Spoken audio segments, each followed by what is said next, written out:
লিখছি। তা কাকে চিঠি লিখছো শুনি শুনি? আমার শাশুড়ি মাকে লিখছি গো গিন্নি। আমার মাকে হঠাৎ চিঠি লিখছো কেন? এক সপ্তাহ পরেই তো জামাই ষষ্ঠী, তাই মন্ত্রীমশাই সব আবদারগুলো একে একে লিখে ফেলেছেন। তুমি আমার মায়ের কাছে আবার কি আবদার করছো বলো তো? বেশি কিছু না, ওই আমাকে চিঠি পাঠিয়ে নিমন্ত্রণ করতে হবে, তারপর সাদা ঘোড়ায় করে নিয়ে যেতে হবে আমাকে, 3 দিন আদর যত্ন করে খাওয়াতে হবে, সোনার আংটি, ময়ূরপঙ্খী ধুতি, সোনার বোতাম, গলার হার, এই সব উপহার দিতে হবে। তুমি কি পাগল হয়ে গেছো? আমার মায়ের কাছে এত কিছু হ্যাংলার মতন চাইছো কেন? দেখো গিন্নি, আমি তো কৃষ্ণনগরের মন্ত্রী, আমার তো একটা আভিজাত্য আছে। আমাকে এরকম রাজকীয় ভাবে নিমন্ত্রণ না করলে আমি এবারে মানবো না। আমার মা এসব পারবেন না। আমি ওই শুধু আম, লিচু, কাঁঠাল খেয়ে জামাই ষষ্ঠী কাটাতে পারবো না। তাহলে তোমাকে যেতে হবে না, আমি একাই চলে যাব। কি জামাই ছাড়া জামাই ষষ্ঠী? হ্যাঁ হ্যাঁ, আমি আগামীকাল সকালেই চলে যাব। এই পোড়া কপালের সংসারে যত কম থাকা যায় ততই ভালো।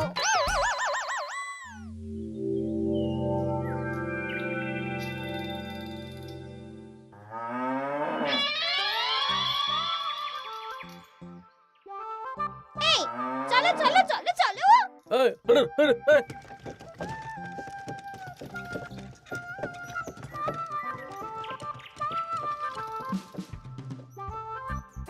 এটা আমার সাথে কি হলো রে বটা ঘটা? লোভে পাপ আর পাপে চাপ হয়ে গেল।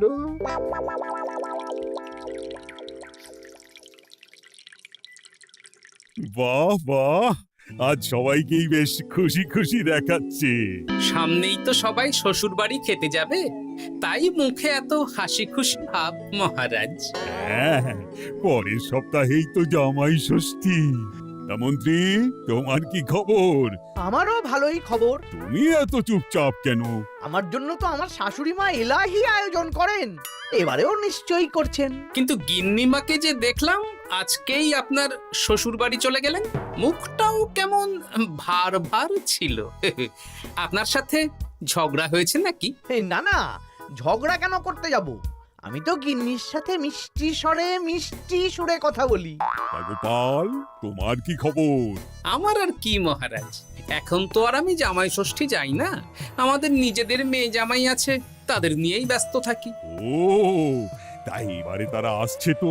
হ্যাঁ, আমার গিন্নি তো তাদের জন্য অনেক ভাবনা চিন্তা করে রেখেছে। ওই আম, কাঁঠাল, লিচু তো আছেই, তার সাথে ওই ইলিশ মাছ, কাতলা মাছ, 5 রকমের সবজি, 2 রকমের ডাল, আরো কত কি। বাবা বাবা, বেশ বেশ, তাহলে তোমাদের সবার জামাই ষষ্ঠীতে ছুটি থাকবে। সব কেনাকাটা করতে হবে তো।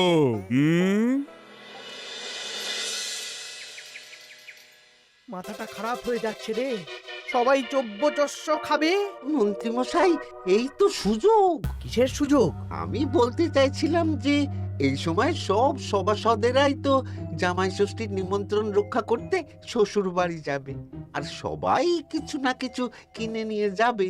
হ্যাঁ, শাড়ি, গয়না, মিষ্টি। আর গোপাল তো ওর জামাইয়ের তদবির করতেই ব্যস্ত থাকবে। গোপালও কেনাকাটা করবে, তাই এই সুযোগটা হাতছাড়া করা যাবে না। হ্যাঁ, সবাই হাত খুলে খরচ করে কেনাকাটা করবে, আর আমি ওই কেনাকাটায় ভাগ বসাবো। একদম এইটাই বলতে চাইছিলাম। শোন, তোরা শুধু ভাবনা চিন্তা করে নে কিভাবে কুচির কাজটা করা হবে। আমি আগামীকাল রাজসভায় একটু বিশদে জেনে নেব যে কে কি কবে কিনছে। কেমন? বেশ, তাহলে তো কাজ আরো সোজা হয়ে গেল। আমরা সোজা কাজ করব, আপনি মজা নেবেন। একদম।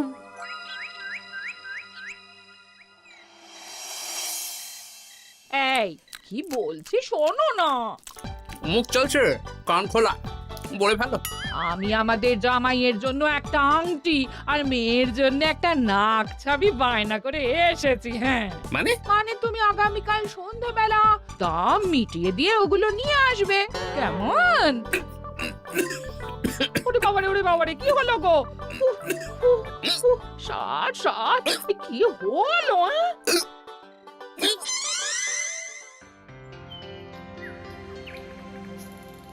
তোমার মুখ ওরকম বাংলার পাঁচের মতো হয়ে আছে কেন? আর বলবেন না মহারাজ, গিন্নি আমাদের মেয়ে জামাইয়ের জন্য একটা আংটি আর একটা নাক ছাবি বায়না করে এসেছে। আজ সন্ধেবেলা আবার সেগুলো নিয়ে আসতে হবে। গোপাল তাই খরচের ভয়ে পাগল হয়ে যাচ্ছে। তা বাকিদের কেনাকাটা কত দূর? আমি ভাবছি ওই আগামীকাল দুপুরেই সব কেনাকাটা করে নেব। শ্বশুর মশাইয়ের জন্য ধুতি, শাশুড়ি মায়ের জন্য ভালো শাড়ি, হ্যাঁ, আর তারপর ওই ফল মিষ্টি আরো অনেক কিছু, হ্যাঁ, সব কিনতে হবে। আমি তো ভাবছি আজকেই কিনে রাখবো, সন্ধেবেলা একটু যাওয়ার আছে। আমি তো বিয়ে করিনি, তাই আমার জামাই ষষ্ঠী নেই। আমি তাই হাত গুটিয়ে বসে থাকবো। আর বাকিদের? আমার মহারাজ, বুঝে গেছি তোমরা এখন থেকেই ব্যস্ত হয়ে পড়েছো। ঠিক আছে, তাহলে আমি এখনই ছুটি ঘোষণা করলাম।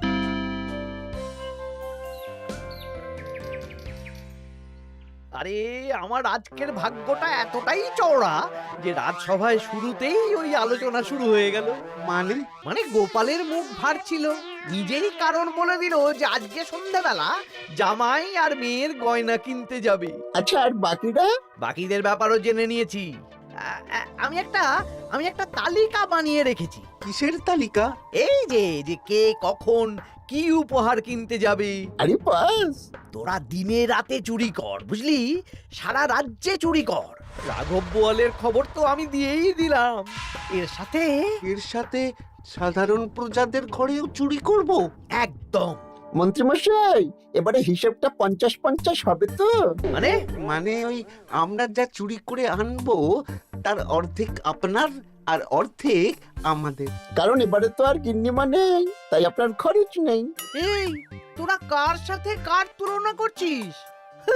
আমি এই রাজ্যের মন্ত্রী, তোদের কাজ দিচ্ছি, এটাই তোদের অনেক ভাগ্যের ব্যাপার। হ্যাঁ, হ্যাঁ না হ্যাঁ, যা পাওয়া যাবে তার 80 ভাগ আমার আর 20 ভাগ তোদের। তোরা দুজনে ওই 10-10 করে নিস, যদি না পোষায় বলে দিস। আরে বাবারে, না না, ঠিক আছে, আপনার শর্তেই রাজি। তোরা চুরি করবি মুখ ঢেকে বা মুখে কালো রং করে, আর গায়ে হাতে তেল মেখে নিবি, ভুলিস না। আচ্ছা মন্ত্রী মশাই, মনে থাকবে। বুঝলে রানী, আমি সব সভাসদদের আজকে থেকেই জামাই ষষ্ঠীর ছুটি দিয়ে দিয়েছি। ভালোই করেছেন। চলুন না, আমরাও আগামীকাল বেরিয়ে পড়ি। হ্যাঁ, তাহলে তো ভালোই হয়। সারা দিন রাত এত কাজের চাপ, এত হিসেব নিকেশ, কয়েকদিন একটু ঘুরে এলে মাথাটা হালকা হবে। তাহলে মহারাজ, আমি এখনই সব গুছিয়ে রাখতে বলছি। কাল সকাল সকাল বেরিয়ে পড়ব। বেশ বেশ, তাই করো, সেটাই ভালো হবে।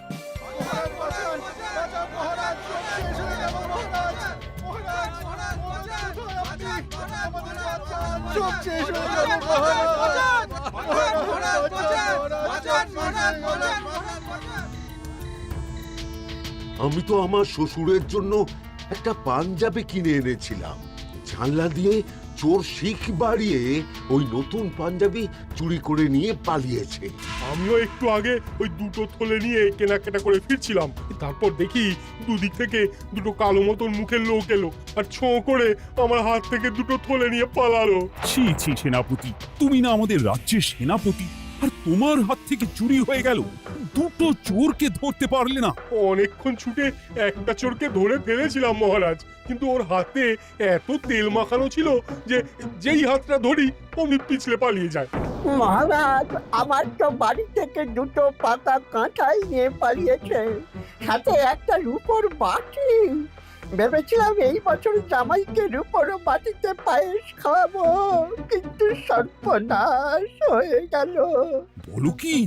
আমি তো ভাবছিলাম কালকেই নিজের শ্বশুর বাড়ি চলে যাব, কিন্তু এই পরিস্থিতিতে কি করে আর যাব বলো তো? শোনো সেনাপতি, সবাইকে বলে দেবে আগামীকাল রাজসভায় আসতে, আর রাজ্যে সুরক্ষার ব্যবস্থাও বাড়িয়ে দাও। আচ্ছা মহারাজ। বলি দামটা আর একটু কমাও না।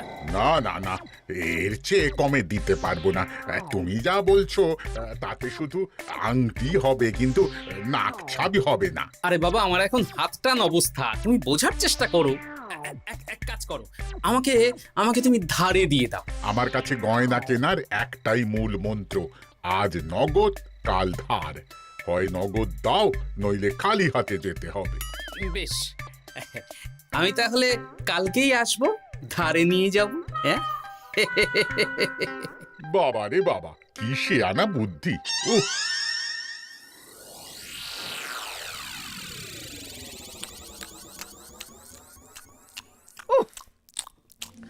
একেই বলে চুরি বিদ্যা বড় বিদ্যা, যদি না পড়ো ধরা। ধরা পড়লেই পড়তে হবে হাতে হাত করা। আজকে সন্ধ্যাবেলা তো গোপালের গয়না কিনতে যাওয়ার কথা ছিল, সেটার কি হলো? ধুর, ও যা কিপটে, ও বলছে ধারে গয়না দিন। আমি তো সাকরার দোকানের বাইরে ঠায় দাঁড়িয়েছিলাম। গোপাল খালি হাতে বাড়ি গেল আর আমিও খালি হাতে চলে এলাম। গোপালের এই চওড়া কপাল! কিন্তু সুযোগ একবার পেলে আমরা হাতছাড়া করব না। হ্যাঁ, তোমাকে যে এত করে বললাম সন্ধেবেলা জামাইয়ের আংটি আর মেয়ের নাক চাবিটা নিয়ে এসো, তা কথা কানে যায়নি নাকি? ও শেখ রাজা দাম চাইলো, তা শুনেই আমার মাথা খারাপ হয়ে গেল। মানেটা কি? শেখরা বলেছে আজ নগদ কাল ধার, তাই আমি কালকে ধারে নিয়ে আসবো। ওহ, তোমাকে নিয়ে আর পারি না। হ্যাঁ, মেলা কথা না বলে খেতে দাও দেখি। দিচ্ছি, তা বলি রাজ্যের খবর কিছু শুনেছো? হ্যাঁ, কি খবর? এই যে আজকে সন্ধেবেলায় অনেক জায়গায় চুরি হয়েছে। হ্যাঁ, বলো কি?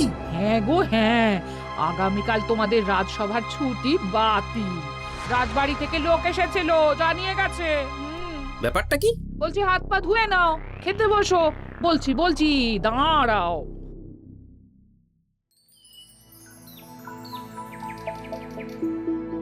রাজ্যে এতগুলো লোকের বাড়ি থেকে চুরি হয়ে গেল। ভগবানের অশেষ করুণা মহারাজ, আমার বাড়ি থেকে এখনো চুরি হয়নি। হয়নি তো কি হয়েছে, হবে। তোমার বাড়িতেও চুরি হবে। বাবা, মন্ত্রীমশাই, আপনি কি আগে থেকেই জানেন নাকি যে আমার বাড়িতেও চুরি হবে? তা চোর কি আপনার মাস্তুতো ভাই নাকি? কি মন্ত্রী, তুমি কি চোরকে চেনো? সত্যি মন্ত্রীমশাই, আপনি চেনেন? চেনেন? না মানে এই চিনি না আসলে, ইয়ে করলাম, মানে আন্দাজ করলাম। কোন যুক্তিতে আন্দাজ করলেন মন্ত্রীমশাই? না আসলে যারা যারা এই বছর জামাই ষষ্ঠীতে যাচ্ছে বা জামাই আদরের আয়োজন করেছে, চোর বেছে বেছে তাদেরই চুরি করছে তো, তাই আর কি। ও, বুঝেছি। এটার সাথে মন্ত্রীমশাইয়ের একটা যোগ থাকলেও থাকতে পারে। আচ্ছা, যে জন্য তোমাদের ডাকা, তোমাদের যে দীর্ঘকালীন জামাই ষষ্ঠী উপলক্ষে ছুটি দিয়েছিলাম, সেটা বাতিল করে শুধুমাত্র জামাই ষষ্ঠীর আগের দিন থেকে জামাই ষষ্ঠীর পরের দিন পর্যন্ত ছুটি থাকবে। আচ্ছা মহারাজ। আর সবাই একটু সাবধানে থেকো, দিনকাল খুব খারাপ। মন্ত্রীমশাই অত জোর দিয়ে কেন বললেন কথাটা? ব্যাপারটা ভেবে চিনতে দেখতে হবে।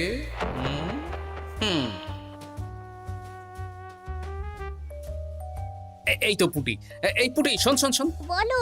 বলছি, তুই বাড়ি যাচ্ছিস তো? হ্যাঁ গো দাদু।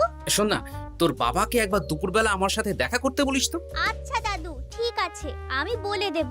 বেশ, এই তাড়াতাড়ি আসতে বলিস, কিন্তু বেশি দেরি যেন না করে। ঠিক আছে গো দাদু, বলে দেব।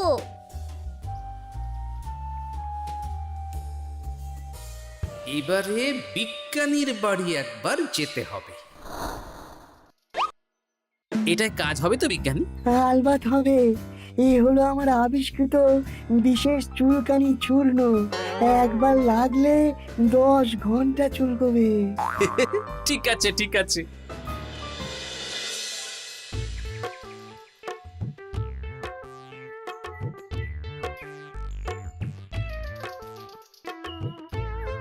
ও গোপাল দাদা, তুমি আমাকে ডেকেছো? হ্যাঁ, শোনো পুটির বাবা, তোমাকে একটা কাজ করতে হবে। বলো কি কাজ? তুমি আজ বিকেলে আমাকে একটা বড় ঝুড়িতে সবজি দেবে। শুধু সবজি না, সবজির সাথে ওই ফল মূল মাছ সবকিছু টাটকা না হলেও চলবে। সেটা আবার কেন? সে পরে বলবো। আচ্ছা গোপাল দাদা।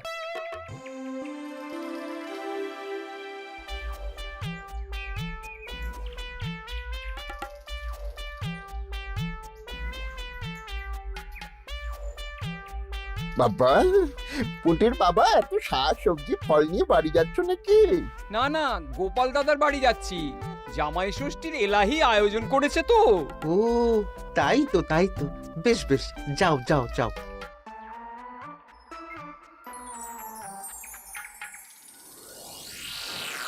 বলিস কি রে? হ্যাঁ, নিজের চোখে আমরা দেখে এলাম। যে পরিমাণ শাক সবজি ফল আছে সেই সব দিয়ে আপনার ওই 1 সপ্তাহ চলে যাবে। তাহলে এই সুযোগ হাতছাড়া করা যাবে না। আজকে ওঁত পেতে থাকবি, কোন রকম সুযোগ পেলেই নিয়ে আসবি। আচ্ছা মন্ত্রী মশাই।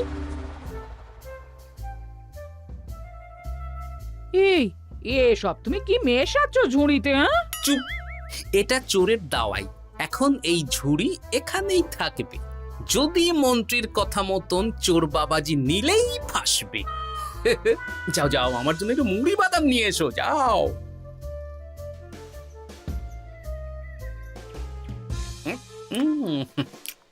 আহা, মুড়ির কি স্বাদ!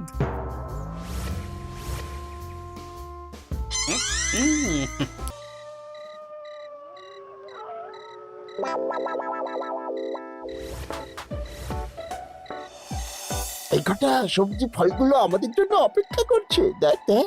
এ তো দারুণ সুযোগ। দরজা জানালা ভাঙার, শীত কাটার কোনো ব্যাপার নেই। ঠিক, তাহলে আর দেরি কেন, চল।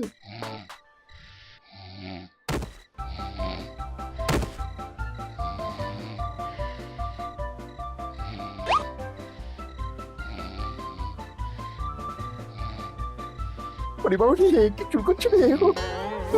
ওরে বাবা রে, আমারও হাত চুল করছে। পরিবার চুল করছে তো। ওরে বাবা রে। এই কে রে?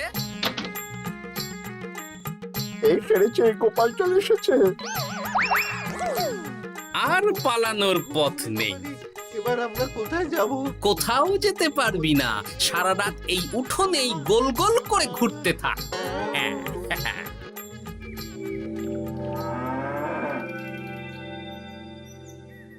ও এখনো বেটারা এলো না। ওরা ধরা পড়ে গেল না তো? ধরা পড়ে আমার নাম বলেনি তো? না না, আজ আর রাজসভায় যাব না। বলবো বলবো হ্যাঁ, আমার শরীর খারাপ, আমি চুরির কিচ্ছু জানি না। হ্যাঁ,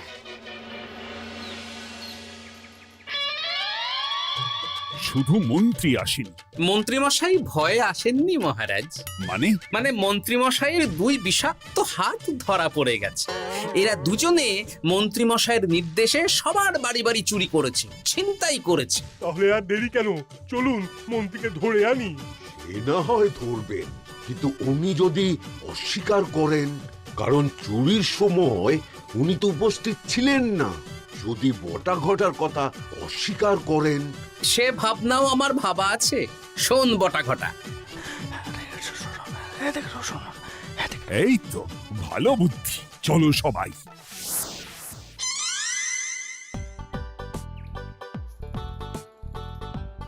ও মন্ত্রী মশাই। আরে বটার গলা না? দাঁড়া, দরজা খুলছি। না না, খবরদার না, এখন দরজা খুলবেন না। আরে কেন? দরজা খুললে কি হবে? বলছি তো খুলবেন না, আমরা এখান থেকেই কথা বলবো। তোদের চিন্তায় আমি পাগল হয়ে যাচ্ছিলাম।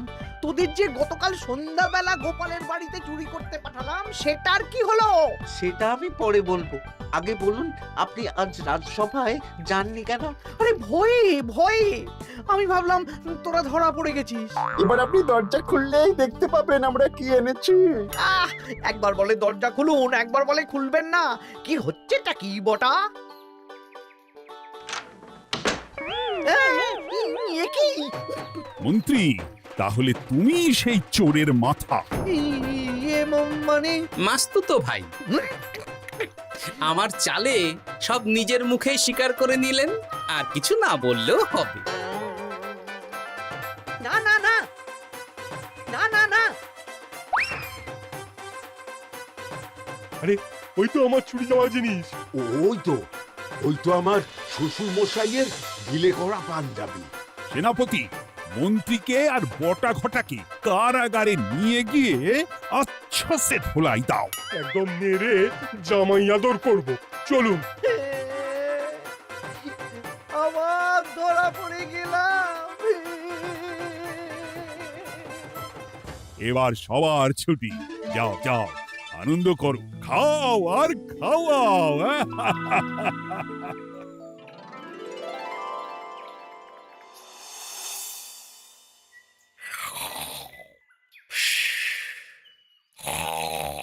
কি গো, বলি বেলা তো অনেক হলো, উঠবে তো নাকি? কাল সারা রাত যা ধকল গেছে, তাই একটু বেশি ঘুমিয়ে পড়েছিলাম। তা বলি ধকল আবার কি? দিব্যি তো ঘুমাচ্ছিলে। সেটা তুমি বুঝলে তো হয়েই যেত গিন্নি। আসলে সামনেই তো জামাই ষষ্ঠী, তার উপর তুমি যা আয়োজন করেছো, সেটার ধকলেই স্বপ্ন দেখছিলাম আর কি।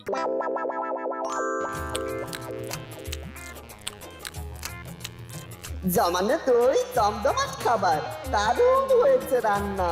জমজমাট জামাই ষষ্ঠী, শুরু হবে আমার কান্না।